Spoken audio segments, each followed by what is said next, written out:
Welcome to another episode of Who Moved Up and Who Moved Down in the Formula One, both drivers and team championships. Wow, apparently we're a third of the way through the season already. Let's take a look. Let's start with the teams. All right. So we're comparing all the way from Saudi Arabia, which was our last multiple races, and now after a triple header in Spain. Okay, we've had some swaps take place. Better let me look on this screen.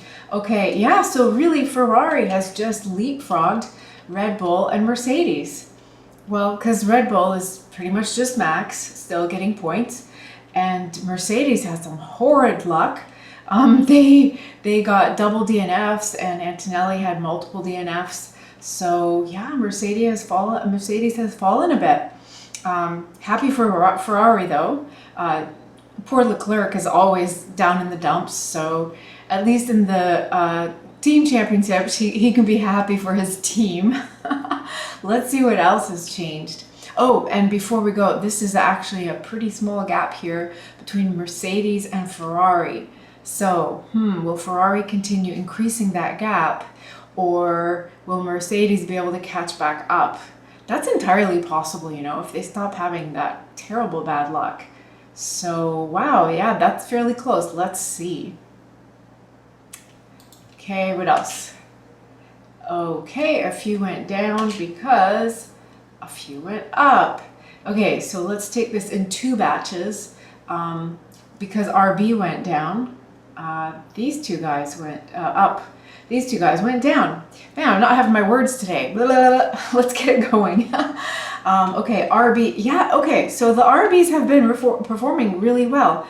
Even with Lawson, he's had really good races. He's kind of gotten his groove back. He's over Red Bull. And Hadjar, of course, is a rookie superstar. So yeah, wow, Red Bull is, RBs are just wiping out the back pack. And then we have a bit of a swapperoo here, with Sauber going up and Alpine going down. Yeah, I mean, except for the occasional Gasly brilliance, Alpine is just struggling, and they put Colapinto in, but he's struggling as well. I think the car just isn't good. He also crashed, because remember, he was Crashapinto, and then he crashed once so far. So I don't know what's going to happen there. Will he be a little bit timid, or what will happen? We have, of course, the Kick Saubers moved up because Nico scored a bunch of points again. I think 10, right? Yeah, we're at 16. So he scored 6, and now he scored 10. So yeah, occasionally they really shine. They got everything right. He didn't qualify well, so he had tires left. I remember that one. And he therefore, when the late safety car came and squished the pack, he had tires and many others around him did not. So yeah, he did very well. And Kick Sauber has benefited as a result, with Aston and Alpine the losers there. And Haas actually struggling, not amazingly struggling like some of the others, but also not really standing out. So yeah, we have Williams. Wait, I haven't even mentioned them, but just looking, Williams is definitely leading. Still, the best of the rest. And then RBs have put themselves up there. Let's see what else. I'm guessing no change. Okay, no change. That's it. Where do we have closeness? We have closeness here. So yeah, if Haas can fix things up a bit, they can maybe pull ahead of RB again. I feel bad for Ollie Behrman. He is a good driver, but both of them, including him, are really struggling in that car. Ocon, I bet he's wishing he didn't switch to Haas. Although, I mean, I guess it's better than staying with Alpine. Yee. Terrible. So maybe he is glad he switched to Haas. Okay, and yeah, we are actually tied here. So if Alonso can get some more points, I think they can get ahead of Kick Sauber, because them getting points is an infrequent occurrence. Okay, enough said about the teams. Let's move on and take a look at the Drivers' Championship. I'm looking forward to this one. What is first? Okay. Ooh, Hamilton has passed Antonelli. Let's see. So before, he was 7 points behind. Now, oh, wow. Okay. Yeah, that's a huge gap. Antonelli has fallen. And it's all these DNFs. What is it, like 3 of them? Kind of in the last bunch of races. So it's not him. It's stuff. Stuff happening. I don't know if he even made the mistake and crashed out. I know twice his car just died. So that's, yeah, I'm bummed out for him. He's really sweet and nice and good, like really good and humble and super young. So yeah, I'm sad about that. But Hamilton will be happy. He'll be happy to be closer to Leclerc, although the difference is actually the same there. Let's see what else. Okay, a bunch went down because a bunch went up. Okay, I rather might have broken that out a bit, but let's take a look at them. Okay, so we have big up, Hajar. Okay, not surprising. He's been consistent and just extracting everything out of the car in spite of being a rookie. So Hajar, great. Saints moving up a little bit, although he should have moved up more because he's just had a streak of bad. It's either bad stops or bad strategy or bad quality for whatever reasons. Yeah, just he's not being able to show what he can do. But yeah, so he moved up a little bit. What are we going from 5 points to 12? Ugh, not that great. Okay. Sorry. So who else moved up a little? Tsunoda actually moved up a little, but I think it's more because yeah. So he went from 5 to 10. Okay, we'll give him something. He's been having bad luck too. I still have hopes for him to actually become a capable second Red Bull driver, but people are already talking that Hajar is going to be in there. You know what though? I don't like that for Hajar at all because let him be a rookie. Like let him at least have a season because if he gets in that car and that car really is cursed, like just in the sense that it's super, super hard to drive, and Max can do it because that pickiness of the car kind of came upon him slowly, race after race. So he had time to adapt and adjust and get more and more and more on that point of what the car needs. But here we are trying to put other drivers into that seat, and it's not cool. It's not easy. And I would really hate to see that happen to Hajar because he's a great driver with great instinct and he could really solidify, whereas that could actually destroy his confidence before it's been fully built and tested. So we'll see what happens with Yuki. Yeah, poor Ollie Behrman has come down because they've had hardware failures as well and stuff. Haas just not doing well. Oh, look at this. Nico Hülkenberg went up a bit. He went from 6 to 16. Okay. We talked about that already. He got the points for his team, moving his team up, and yeah, it got him up a little bit. Stroll went down, so it got him above Stroll. I would have loved to see this as a driver swap because literally Stroll and Nico have switched. Okay, and yeah, so Stroll, and plus he missed a race recently, and he's just had a streak of not doing so well. So he started well, but then just he got 4 more points.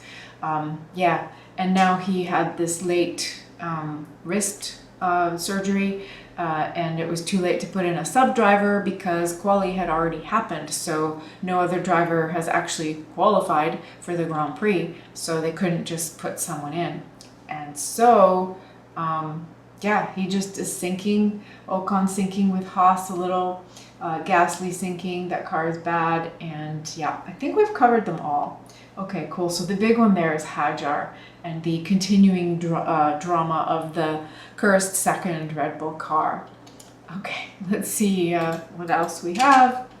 Oh, we have a swap. Lawson has passed Alonso. Oh my God, Alonso. Alonso, he does have points now. Oh my God. What is he, 4-time or 3-time world champion? Yeah, Aston Martin needs help, and he's had such huge streaks of bad luck. But he's, he's showing moments of brilliance. Everyone knows it's not him. But yeah, it's very sad to have it be this abysmal, and where they're fighting for 1 and 2 points. So this isn't going to change anytime soon. The RBs actually are delivering a car that works. So Lawson has moved up. Okay, I bet that makes you feel good. Okay, and another swap at the very back of the pack. Doohan further fallen. Well, hang on. Okay, this is my bad. I didn't let Natasha know that we have switched to Colapinto, so that would basically be Colapinto's 0 score, and Bortoletto, I guess, just having finished higher. So that's not much of a swap there. They're still tied for 0. Only 2 drivers, though, remain with no points now that Alonso got his 2. Okay, let's see what else. And the rest remained the same. So Alex Albon has held on, but I'm betting the gap. Let's see where we were. Okay, and over here. Oh, the gap is actually bigger. I had the feeling that Alex was had a streak of struggles, but not really. It was just the last race. So good on him. He's really made good gains on points and increased the distance there. Oh, that's super. We have some closeness over here between Antonelli and Albon. Okay. Oh my gosh. Yeah, with the bad luck streak of Antonelli, could Albon actually pass him in the championship? Wow. He might, but I'm not sure if he can hold it the rest of the year. Mercedes is a formidable team. They're going to fix things. But we'll see. Williams is truly up and coming. And then we definitely don't need red on all of these. The ones that are actually close, we have here. Okay, Ocon is right on Hadjar. Either that or Hadjar will continue pulling away, which is actually what I think will happen. So that is in Hadjar's favor. Yeah, there's a bit of closeness here. Sure, and a bit of closeness here between Sainz, Gasly, and Yuki. I mean, Yuki, if he can put a weekend together where stuff doesn't go wrong and he actually finds the speed, he should be able to be like a P5, P6, and he'll just jump. And that's it. Meanwhile, at the top, it stays the same. Piastri, the leader. Lando, let's see. Oh my God, were they literally 10 points apart before? And they're 10 points apart now. I did not realize. That's, wow. Okay, so that remains the same. Whereas Max was right on the heels. And after this last race with the incident and the grid penalty ouch. So now I'm not sure if I'm still having hope for Max to possibly be in the championship race. It's literally between the 2 McLarens. I think Piastri's gonna win. Yeah. Oh well, maybe Max has a gap here and he'll come back next year. How about that? Always hopeful. All right, let's close out. So our next race is Montreal. It's in Canada and it's a singleton. So I'll do another video after. There won't be too many moves. So if it's too boring, maybe I won't. But we'll see. It should be an exciting race. I'd love to see Max come back. Maybe the McLarens take each other out. I guess I still am holding out hope. I don't know. He definitely did a knucklehead move this last race. Red mist, as they say. Understood frustration, but Max, I thought was better than that. He should be able to keep it cool. So if you like and subscribe. The subscriptions really help the video get out and have more people see it. And of course, share with your friends if you want to do that. And let me know in the comments if there's stuff I forgot or got wrong, because now that I'm winging it, that's gonna happen. All right, see you at the next one.